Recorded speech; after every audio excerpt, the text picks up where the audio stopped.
Hello everyone, this is your master teacher Surabhi Gupta from Vedantu and मेरी कक्षा में आपका स्वागत है।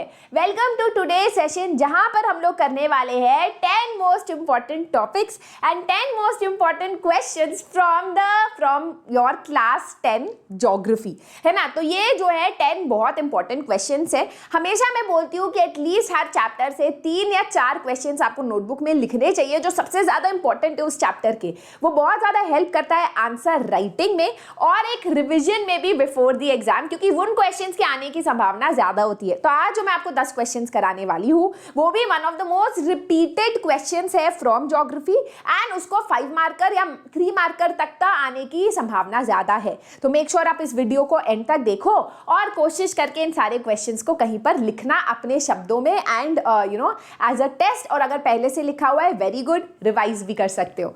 वीडियो को एंड तक देखना आपके लिए बहुत जरूरी है। I have already done history के 10 most important questions and 10 most important topics, जो आपको इस चैनल पे मिल जाएगा। उसका लिंक मैं डिस्क्रिप्शन बॉक्स में डाल दूंगी आपके लिए, ठीक है।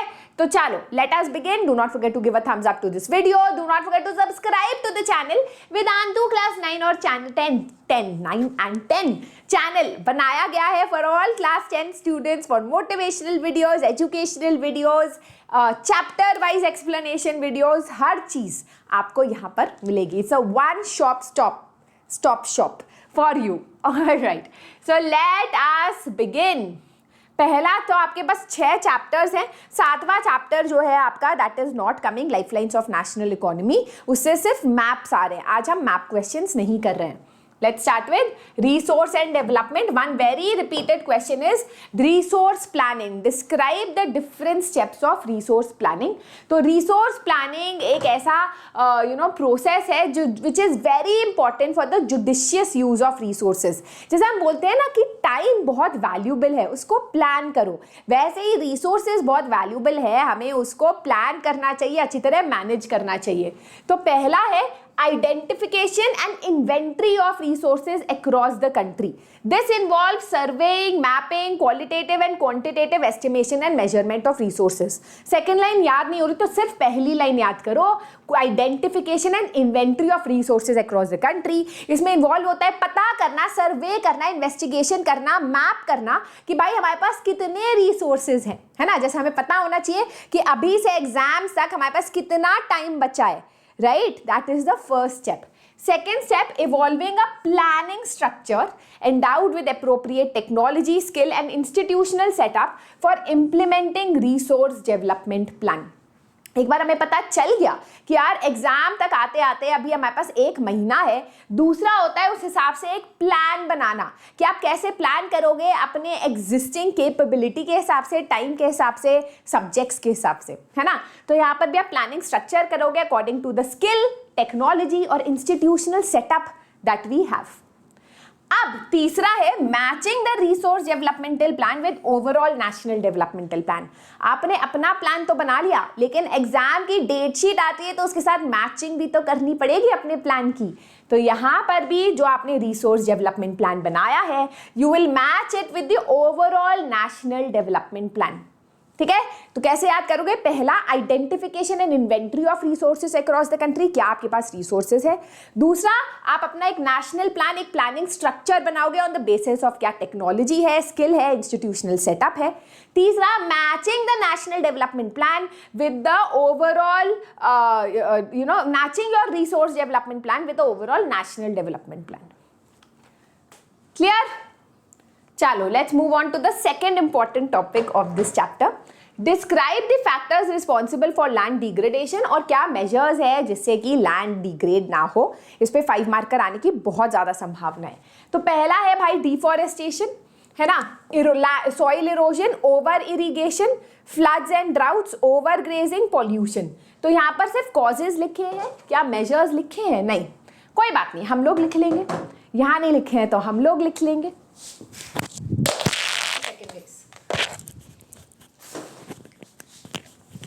थोड़ा सा यहाँ पर लाइट आ रही है है ना। तो deforestation, soil erosion, over irrigation करने से क्या होता है कि सॉइल सैलाइन हो जाती है, अल्कलाइन हो जाती है और वहाँ पर अच्छे क्रॉप्स ग्रो नहीं हो पाते। फ्लड्स और ड्राउट्स, ओवर ग्रेजिंग, पॉल्यूशन, ठीक है, these are the causes for land degradation. अब लैंड की क्वालिटी को हम इम्प्रूव कैसे कर सकते हैं, अलग अलग तरीके से है। पहले है मैनेज ओवर ग्रेजिंग, इंश्योर कर सकते हैं कि कोई भी एरिया में ओवर ग्रेजिंग ना हो बाय इंश्योरिंग कि लैंड को टाइम मिले टू रिप्लेनिश इटसेल्फ, है ना। दूसरा पॉइंट है ऑफ कोर्स एफॉरेस्टेशन, आप ज़्यादा से ट्रीज ग्रो करो क्योंकि उसके रूट्स जो है वो सॉइल को होल्ड करती है, सॉइल इरोजन प्रिवेंट करती है, वाटर टेबल रिचार्ज होने में हेल्प करती है, राइट। तीसरा पॉइंट आप लिख सकते हो, अगर हिली एरियाज में हो तो you can do terrace farming या कॉन्टूर फार्मिंग, है ना। टेरेस फार्मिंग हो गया, कॉन्टूर फार्मिंग हो गया, या फिर आप स्ट्रिप क्रॉपिंग कर सकते हो, शेल्टर बेल्स लगा सकते हो। So all of these points you can write. चलो अब हम आते हैं through the chapter, second chapter, forest and wild life resource. How have communities conserved and protected forest and wild life in India, explain. यार देखो मेरे हिसाब से इस क्वेश्चन से MCQ आएगा इस साल, लेकिन अगर 2 मार्कर आता है या गलती से 3 और 5 मार्कर आता है, you never know with CBSE, तो ये क्वेश्चन, ये टॉपिक बहुत इंपॉर्टेंट है। The conservation of forest has been a part of Indian culture and folklore and it has been prevalent among village community since ancient times. हमेशा इस line से इस answer को शुरू करना कि हमारे यहाँ फॉरेस्ट कंजर्वेशन कोई नई चीज नहीं है। फॉरेस्ट को कंजर्व करना हमारे कल्चर का पार्ट रहा है, जहाँ पर villagers, forest tribal people have help in the conservation of forest, right? Many times government officials के सामने the local people have raised concerns over protecting the forest. For example, inhabitants of 5 villages in Alwar district of Rajasthan ने declare किया कि 1200 hectares of land as a Bhairodev Dakav sanctuary as protection of wildlife from hunting by anyone. तो उन्होंने खुद बोला कि ये 1200 hectares of जो लैंड है उसको हम डिक्लेयर कर रहे हैं एज भैरोदेव डाकव सेंचुरी और यहाँ पर हम वाइल्ड लाइफ को प्रोटेक्ट करेंगे, राइट। वैसे ही हमारे देश में एक सेक्रेड ग्रोव्स का कॉन्सेप्ट है, जहां पर कुछ ट्रीज को सेक्रेड माना जाता है फॉर रिलीजियस पर्पसेस एंड उसको कट नहीं किया जाता, उसकी पूजा की जाती है, right. So for example the Mundas and the Santhals of Chota Nagpur worship the mahua and the kadamba trees. Odisha और बिहार में टैमरिंड और मैंगो ट्रीज को वर्शिप किया जाता है। बहुत जगह पीपल के ट्री को वर्शिप किया जाता है, ठीक है, तुलसी, नीम, पीपल, तो ये सेक्रेड ग्रोव्स कहलाए जाते हैं। तीसरा एग्जाम्पल आप दे सकते हो, बिश्नोई ट्राइब्स ऑफ राजस्थान ने काफ़ी इंपॉर्टेंट वो स्टेप्स लिए हैं टू प्रिजर्व ब्लैक बाक, नीलगाय, पीकॉक। और भी बहुत सारे एग्जाम्पल्स आपकी बुक में, आप कोई भी टॉपिक, कोई भी एग्जाम्पल यहाँ उठा के लिख सकते हो, ऑलराइट। चलो let's move on to water resources, very important chapter. Describe any 3 traditional methods of rainwater harvesting adopted in different parts of India. तो हमारे यहाँ rain hydraulic methods of saving water या मैनेजिंग वाटर बहुत time से use किया जा रहा है। तो पहला है गुल्स एंड कुल्स इन हिली एंड माउंटेनियस एरियाज, जहाँ पर माउंटेन में जो है पानी कलेक्ट किया जाता है और फिर उसको डाइवर्ट किया जाता है for agriculture purposes and for other purposes, तो उसको गुल या कुल बोला जाता है। दूसरा है रूफटॉप रेन वाटर हार्वेस्टिंग, जो काफ़ी राजस्थान में देखा गया है, तमिलनाडु में तो कंपलसरी कर दिया गया है रूफटॉप रेन वाटर हार्वेस्टिंग। तीसरा है इनंडेशन चैनल्स, क्योंकि बंगाल में बारिश बहुत होती है तो ऐसे चैनल बना दिए जाते हैं जिससे बारिश का पानी जो है एक तरीके से हम लोग मूव करें टुवर्ड्स एग्रीकल्चरल फील्ड्स। नेक्स्ट है खादिन एंड जोहाद, जो एरिड और सेमी एरिड एरियाज होते हैं, जो ड्राई एरियाज होते हैं, वहाँ एग्रीकल्चरल फील्ड्स में थोड़ा सा गड्ढा कर दिया जाता है जहाँ पानी भरते हैं और सॉइल को मॉइस्ट किया जाता है। So some agricultural fields are converted into rain fed storage structures. These structures are found in Rajasthan.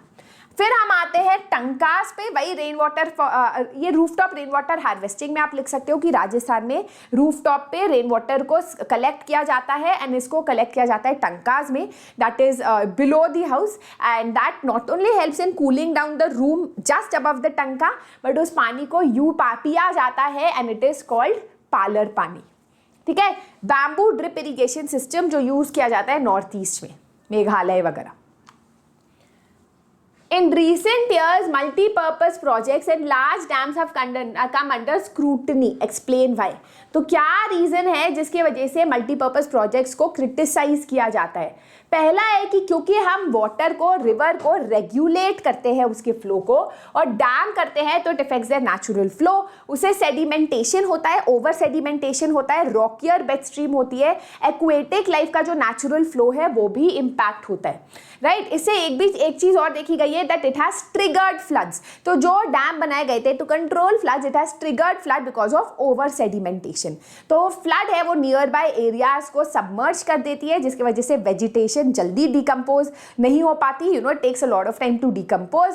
जो नियर बाय ट्राइबल पीपल है वो डिस्प्लेस हो जाते हैं, दे आर डिस्प्लेस्ड, राइट। तो नर्मदा बचाओ आंदोलन तेहरी डैम के अगेंस्ट ऑपोजिशन इसीलिए है because a dam displaces the local population from their livelihood, right. अच्छा, वन मोर थिंग इज कि जब डैम्स बनते हैं तो इट फेवर्स सर्टेन पीपल, जैसे इंडस्ट्रियलिस्ट हो गए, यू नो, अर्बन पीपल, क्योंकि उनको पानी मिल रहा है, but it has also led to a huge water disparity between rural and urban areas, right. कभी कभी रूरल एरिया से पानी डाइवर्ट किया जाता है to urban areas, which has created a huge disparity. It has also led to more and more inter state disputes, क्यों? Because of water sharing between states, वो सब डैम्स की वजह से हुआ है। For example Krishna Godavari dispute, Sabarmati dispute. तो आप कोई भी एग्जाम्पल लिख सकते हो यहाँ पर। Alright, now we come to agriculture. What were the technological and institutional reforms introduced by the government to improve agriculture? तो आप शुरू कर सकते हो कि India is a majorly agricultural country, क्योंकि हमारे यहाँ 80% of the population is dependent on agriculture, right. कुछ इंस्टीट्यूशनल रिफॉर्म्स लाए गए हैं, जैसे collectivisation, consolidation of holdings, abolition of zamindari system, laws of land reforms were enacted, establishment of Gramin banks, जिससे लोगों को कम you know rate of interest पे लोन मिले, cooperative societies loan facilities provide करता है, Kisan credit card, personal accident insurance scheme, green revolution, white revolution, methods of irrigation modernise, high yielding variety of seeds were provided, special weather bulletins दिए गए farmers को, जिससे उन्हें पता चले कि किस टाइम पे कौन सा क्रॉप उगाना चाहिए, announcement of minimum support price, procurement prices at which food corporation of India agricultural products को खरीदता है फार्मर्स से, है ना। तो all of these are different measures that was introduced by the government.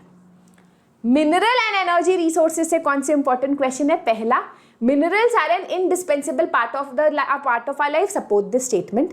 तो देखो, इसमें आपको जनरल लिखना है कि हमारे यहाँ हर चीज़ जो है मिनरल से बना है, चाहे वो सुई से बिग शिप से तक हो। रेलवे लाइन्स और जो टारमाक ऑफ रोड्स वो भी मिनरल से बने हैं। हमारा जो टूथब्रश है उसमें जो फ्लोराइड है, माइका है, all of that is made up of minerals. You know, the food that we eat is minerals. Buses, trains, aeroplanes are manufactured on minerals and they run on power. ठीक है। Alright, now before we go on to the next question, guys, this is the final chance to become a part of Drona, जो हमारा revision batch है। यहाँ पर सारे आपके YouTube teachers आपको जो है पढ़ाते हैं, ठीक है। So if you have still not join Drona, जल्दी से कर लो, इसका लिंक आपको डिस्क्रिप्शन बॉक्स में मिल जाएगा। एंड गेस व्हाट, इसकी फीस कम कर दी गई है because it's the last 2 days to join Drona. तो 2500 rupees after you have applied my coupon code SUG Pro flat 50% off में आपको ये जो है कोर्स मिल जाएगा। तो जल्दी से ज्वाइन कर लो if you yet not joined. ठीक है, चलो let's move on to manufacturing industries. Manufacturing industries considered to be the backbone of economic development of country. ये मैं पहले भी बता चुकी हूँ कि बहुत इंपॉर्टेंट क्वेश्चन है, 3 to 5 मार्क के क्वेश्चंस में आ सकता है। तो उसमें 4 पॉइंट्स आपको याद करने हैं। पहला, मॉडर्नाइजेज एग्रीकल्चर, क्योंकि it helps in modernising agriculture. जो एग्रीकल्चर में pesticides, high yielding variety of seeds, machinery use होती है, that is made in the industry. दूसरा, eradication of poverty and unemployment. हमारे देश में सबसे ज़्यादा पॉवर्टी इसीलिए है because most people are dependent on agriculture because of disguised unemployment. तो जब इंडस्ट्रीज आएंगी and then more people will move towards industry और लेस डिपेंडेंस होगा एग्रीकल्चर पे। दूसरा पॉइंट, जब आप पिछड़े हुए स्टेट्स, जो बैकवर्ड स्टेट्स है, उसमें इंडस्ट्रीज लगाते हो, it leads to more employment and less regional disparity. Foreign exchange, क्योंकि मैन्युफैक्चर्ड गुड्स जो है वो काफ़ी ज़्यादा वैल्यूबल गुड्स प्रोड्यूस करती है, तो it is exported and we get a lot of foreign exchange. Prosperous economy, countries that transform their raw material into finished goods of higher value are prosperous. जो cotton है उसके तो आपको बस 100 रुपये मिलते हैं, लेकिन कॉटन से जो कॉटन टी शर्ट बनाते हैं उसके आपको 1000 रुपये मिलते हैं. तो जब आप किसी भी रॉ मटेरियल को हाई वैल्यू प्रोडक्ट में ट्रांसफॉर्म करते हो, so that will make any economy a prosperous economy. Why is there a tendency for sugar mills to concentrate in southern states of India in recent years? तो यार इसमें आपको 3 points याद करने हैं कि sugar cane essentially grows in UP and Bihar, but recent years में हमने देखा है that it has the farming has shifted to the southern states. क्यों? पहला पॉइंट, क्योंकि शुगर केन जो है एक पेरिशेबल गुड है ना, खराब हो जाता है. It loses its sucrose content in delays if transportation occurs, so it's needs to be in a nearby place, है ना. तो आपका शुगर केन, अच्छा ये यहाँ पर बस ये लिखा है कि sugar cane industries are concentrated in sugar cane producing areas. ये लिखने की आपको ज़रूरत नहीं है, यहाँ लिखा ही नहीं है क्या? अच्छा यहाँ आई थिंक लिखा नहीं है, कोई बात नहीं, मैं आपको बता देती हूँ. पहला पॉइंट है क्योंकि सदर्न स्टेट में जो सुक्रोज कंटेंट हमने पाया है शुगर केन में, that is much higher than what we find in UP and Bihar. जब साउथ के सॉइल पे हमने शुगर केन ग्रो किया तो उसका सुक्रोज कंटेंट काफ़ी हाई है, ठीक है. सो इसीलिए साउथ में हम लोगों ने शिफ्ट किया. दूसरा, कूलर क्लाइमेट जो आपको साउथ में मिलता है, उस कूलर क्लाइमेट की वजह से हमको इंश्योर होता है a long sugar cane crushing season. मतलब क्योंकि यहाँ ठंडा क्लाइमेट है, आपको पता है आपने कभी शुगर केन खाया है तो जल्दी से वो ड्राई हो जाता है गर्मी में, तो आप फ्रिज में रखते हो. तो साउथ में कूलर क्लाइमेट की वजह से शुगर केन बहुत जल्दी ड्राई नहीं होता, तो आराम से आप उसे क्रश कर सकते हो, ठीक है. तीसरा, साउथ में जो कोऑपरेटिव्स होते हैं दे आर मोर सक्सेसफुल. ये क्यों इंपॉर्टेंट पॉइंट है? क्योंकि यार मैं आपको पहले भी बता चुकी हूँ शुगर केन एक सीजनल इन नेचर है. मतलब शुगर केन को उगाने के लिए 11 महीने लगते हैं. तो एक फार्मर जो 11 महीने मेहनत करता है, आपको पता है सीजनल अनएम्प्लॉयमेंट से गुजर रहा होगा वो, उसको सिर्फ बोने के टाइम और हार्वेस्ट के टाइम जो है काम होता है, बाकी टाइम उसके पास ना क्रॉप्स बेचने के लिए होती है और वो अनएम्प्लॉयड होता है, तो उसको काफ़ी पैसा चाहिए होता है शुगर केन को बेचकर. तो इसीलिए शुगर केन इंडस्ट्री तभी अच्छी हो सकती है अगर फार्मर्स कोऑपरेटिव्स बनाए and they themselves are making sugar and selling it in the market. तो साउथ में जो कोऑपरेटिव्स है वो ज़्यादा सक्सेसफुल है, ठीक है, because sugar cane industry suits the cooperative sector. Alright, so these are the 10 questions we've done. Of course, और भी questions है जो काफ़ी ज़्यादा ज़रूरी है, but I wanted to pick up 10 questions that I think is important for the exam. बल्कि मैं कहूँगी इससे भी ज़्यादा important question था कि आयरन एंड स्टील इंडस्ट्री, ये आपका होमवर्क क्वेश्चन है, आयरन एंड स्टील इंडस्ट्री क्यों छोटा नागपुर प्लाटो में लोकलाइज्ड है, ठीक है. That is a homework question, another very important question from this chapter, ठीक है. अगर आपको सेशन अच्छा लगा, अगर आपको इस वीडियो का पीडीएफ चाहिए, do not forget to give a thumbs up to this video and join our Telegram channel where you get the PDFs. And that's it. I hope you like today's session. I will see you in the next class. Bye bye. This is your master teacher Surabhi signing out.